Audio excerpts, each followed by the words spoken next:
What's up, everybody? Welcome back to the channel. As always, I want to thank my subscribers, the few that I got, for showing me some support, sticking with me, and any new viewers, welcome. For those of you that don't know, um, I know most of us talk about prison stuff and what goes on in prison, but this channel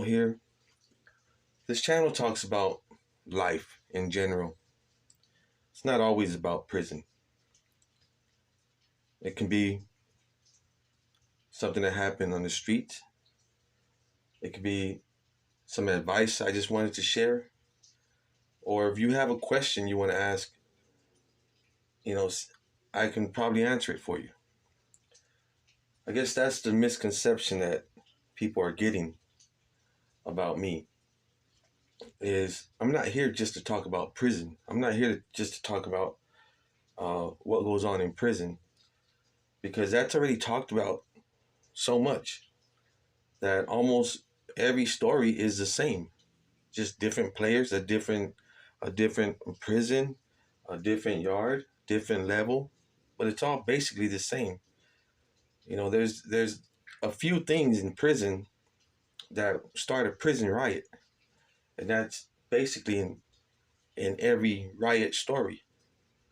Or if somebody gets moved on, the reason they get moved on is the same in every story.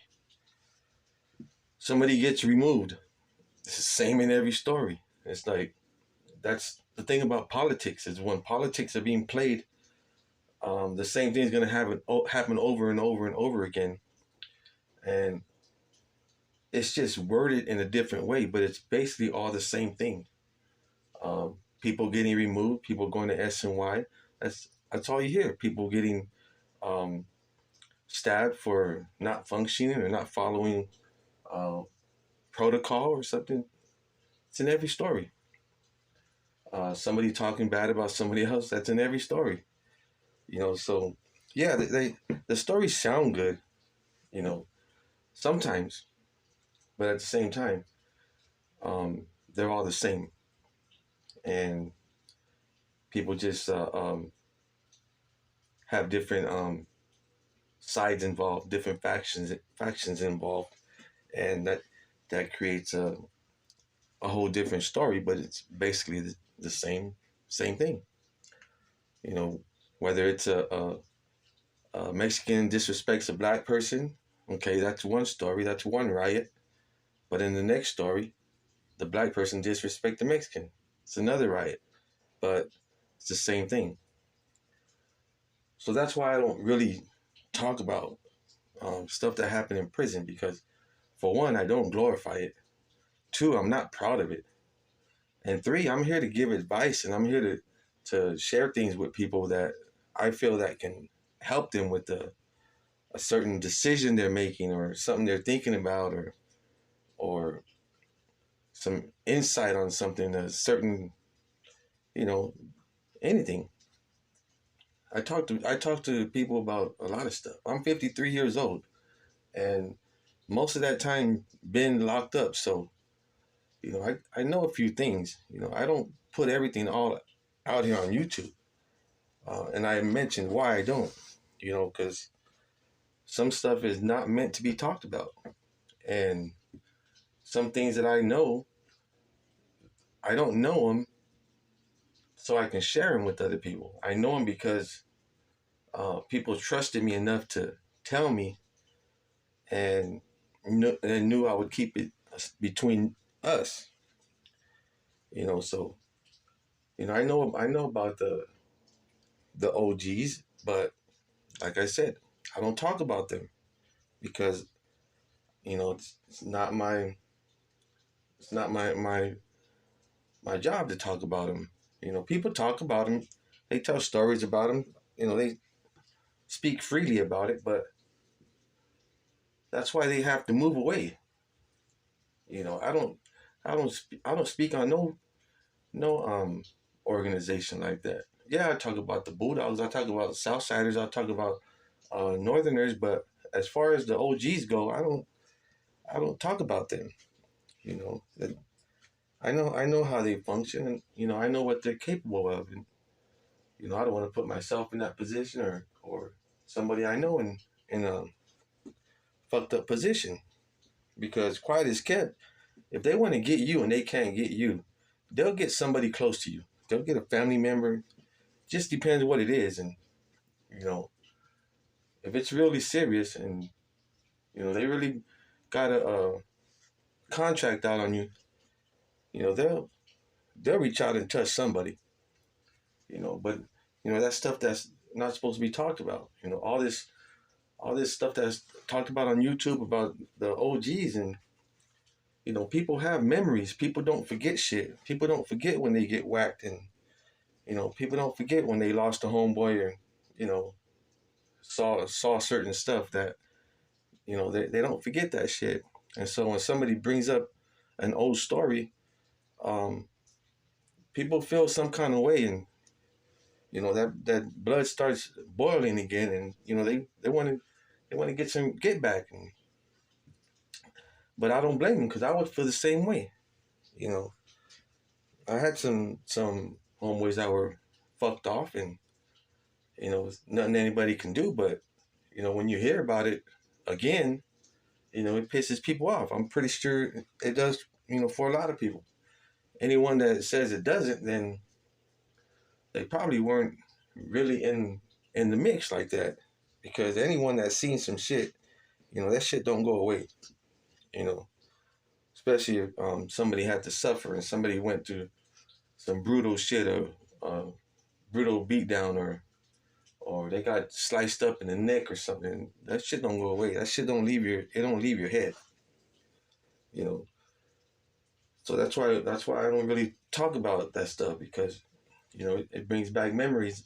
Not for me, but not only me, but other people, and I might put somebody else's life in danger just by me telling a story that I shouldn't be saying in the first place. Yeah, yeah, I give advice, and I talk about stuff that I might have done, but I'm not gonna talk about people that I worked with or I associated myself with, and because I associated with a few people, a few OGs, and in the feds, back when I was in the feds, it was different than what I'm hearing it is now. It was a little different. The FCIs, they were kind of kickback. They had some little, you know, issues here and there, but the USPs were more like a state. I'm not even gonna say level 4 because I never been there. Like a state level 3. You know, it was jumping most of the time, but prison's not something like how they make it sound. They make it sound like you're in prison, that you know you walk around with a knife every day. You're ready to go to war. Yeah, you're always ready, but you know war don't happen every day. Stickings don't happen every day. There's prisons that as long as everybody's getting high and everybody's making money, everybody's cool. You know, it can stay like that for a while. It's until somebody fucks up and somebody has to get dealt with, or somebody new comes through the yard and wants to change the program and fuck with other people's program. That's when shit happens. But a lot of times stuff can get talked out. It can get worked out. Maybe a issue wasn't as big as it was made to be, and that stuff gets worked out. So everybody's telling these war stories and these battle stories that it's for those of you that never been there. It's not like that every day. You know, people, yeah, they don't like certain people, but there's a time when people are communicating. People, before something just fucks up the whole yard, people that have a line of communication, they talk about it, and sometimes it's worked out. Hey, sometimes you got to go in there by yourself and handle your business. If you're gonna take a knife and somebody else is gonna take a knife, which I haven't heard about that in a long ass time, to be honest. I haven't heard no stories of, two people going to cell with a knife and do their thing. All the stories I've been hearing are, you know, something kicking off, a group against another group, or, you know, this 20 against that 10, or this 30 against this 20, and shit like that. I haven't heard no story of anybody saying they went up in a cell, just them and the op, and they both had a knife and fucked each other up. Not one story. It's been a while since I heard anything about that, you know. But a long time ago, that's how it was. A long time ago, there was no woofing over shit. Something was gonna happen. It was gonna happen. It was gonna be you and somebody else. You were gonna go. You were gonna meet somewhere, and you both were gonna have a knife, and you know, you guys just go at it. Not every time people died. Not every time the knives were big bone crushers, but they could have been like a little 2-3 inch poker that they just poke each other up, and you know, sometimes people got fucked up. Sometimes people didn't. Sometimes that shit would just you know heal. You don't even need no nurse or nothing. But there's been times where people went in there with 6, 7, 8 inch metal and handled their business, and that's how it was a long time ago. Um, it's kind of it's changed a lot from what I hear, how prison is now to how it was back in 88, 89. I hear it's a lot different. I hear it's different. People tell me it's different. The program is a whole different program.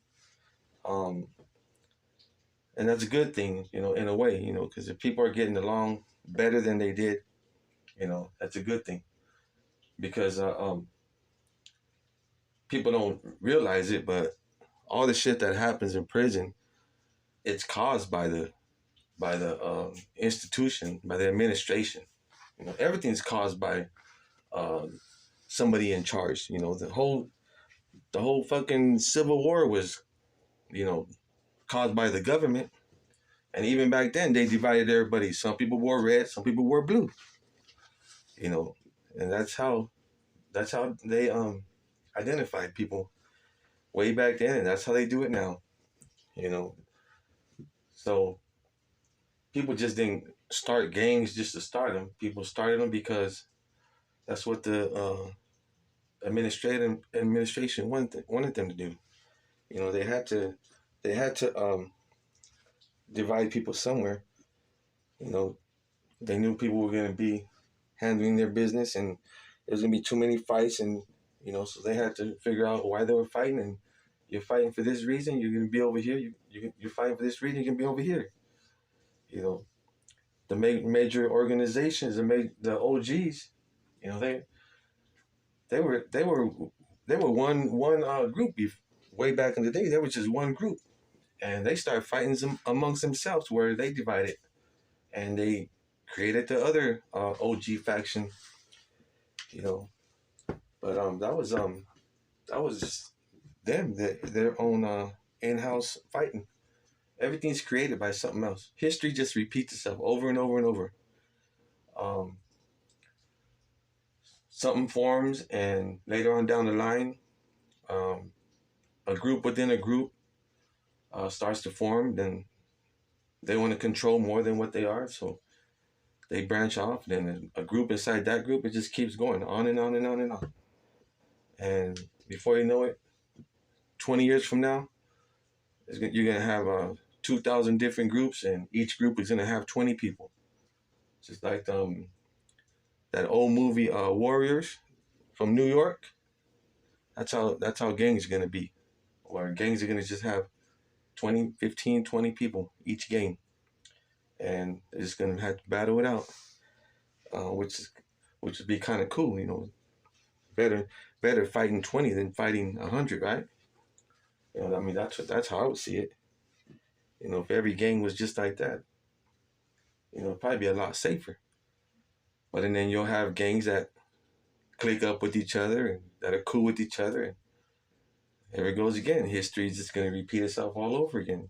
Before you know it, they all get together and they got one big old gang, and then these people don't like them, so they click up, and everything's all done, by the institution, by the government, by the governor and stuff. They have a master plan that um, I'm surprised that as smart as people are these days, as smart as uh, convicts are these days, I'm surprised that they don't realize that everything that happens in there is meant to happen because the institution, the administration wants it to happen. Just like the Bulldogs. When they start moving the Bulldogs everywhere, why? They wanted people to whip their ass because everywhere they went, they weren't listening. So what do? They let the people take care of the people. Let's move them here, let them get their ass whipped. Move them here, let them get their ass whipped. Move them here, let them get their ass whipped. And same thing with the SNY groups. They don't want to listen. Okay, let's put them on GP, let them get their ass whipped. Put them on, again, let them get their ass whipped. They do that shit. They do that shit because um, the population, the inmate population allows it. If they move the groups, say for example, if they put the Bulldogs somewhere and they didn't get rushed and people let them program, institutions, the administration is going to wonder what the fuck's going on because they want that action. They're doing it for a reason.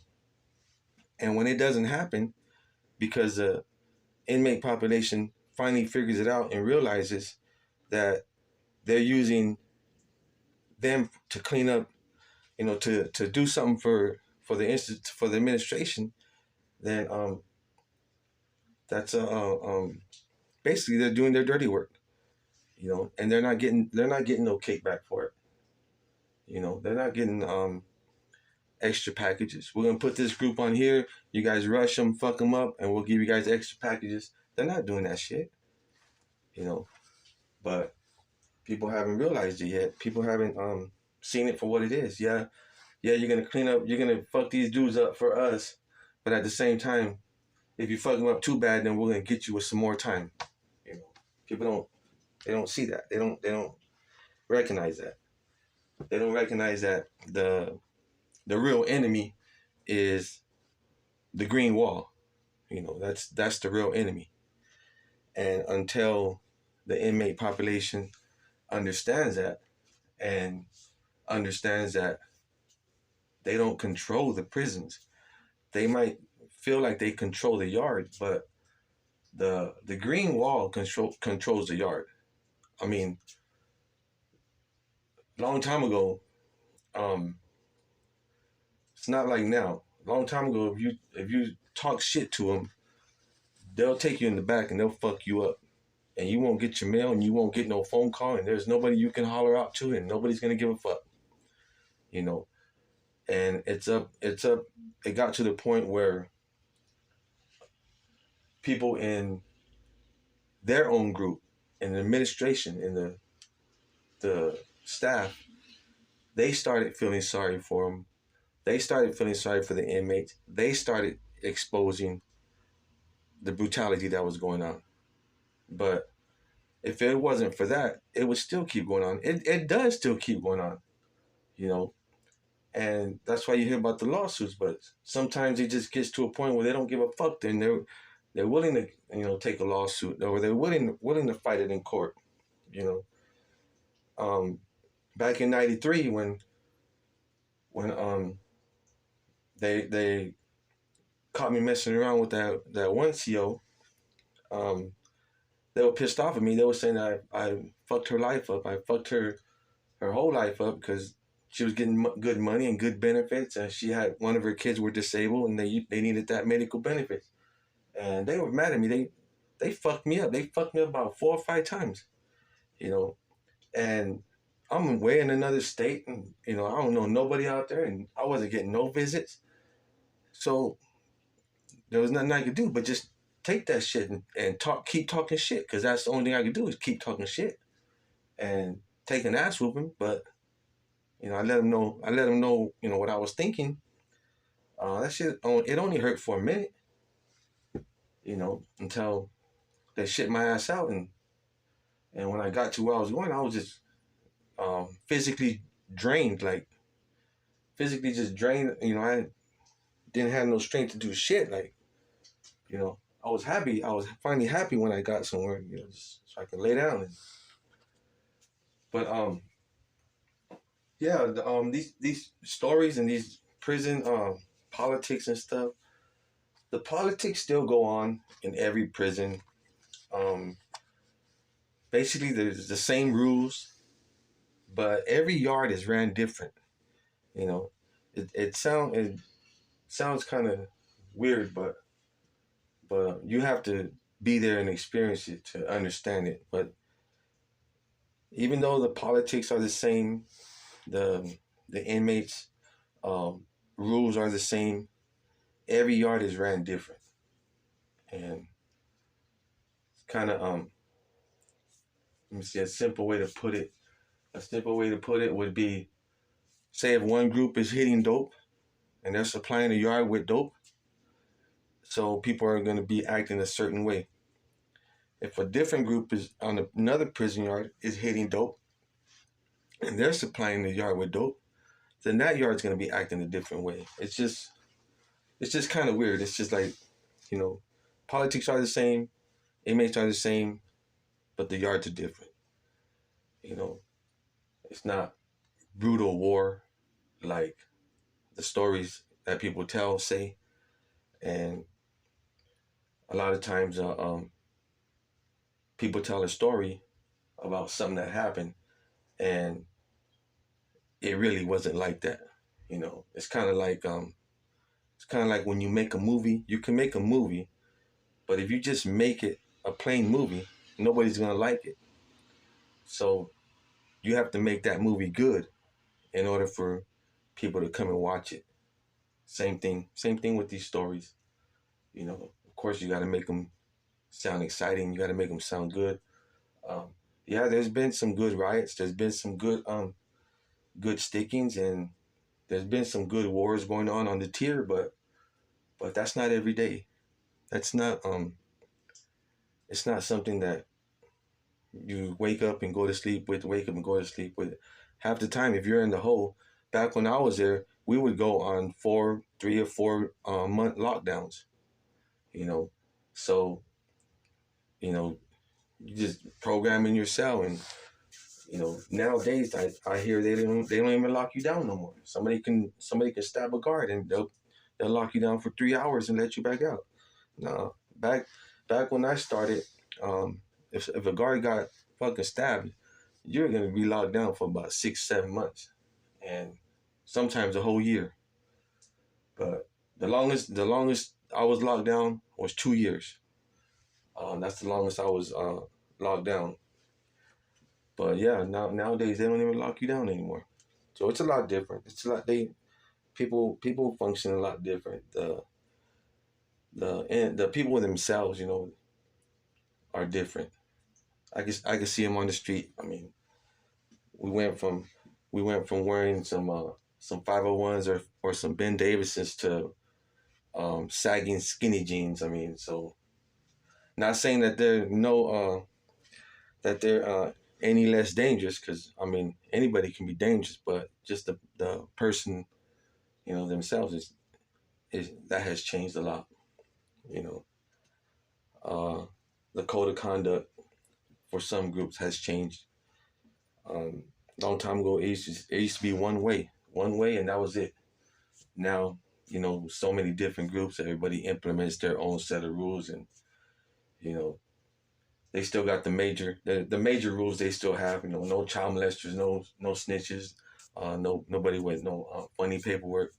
That's still all the same. But as far as not minding somebody, all that's changed. I mean, you gotta mind somebody to have respect for people. You gotta mind somebody. Even if you're minding your own self, you know, in order to respect people, there has to be some kind of discipline. You know, you get fucked off real quick. Why I just wanted to vent a little bit, um, chop it up with you guys a little bit. But Like always, hope everybody's in good health. Hope your families are in good health. Your kids are safe. If you like this video, hit the like, comment, share with your family and friends. Help the channel grow. Hit the notification bell. If you don't like it, hit the dislike. You know, I'm not gonna cry over it. I try harder next time. But with that being said, I'm out for right now. Everybody have a good night. Peace.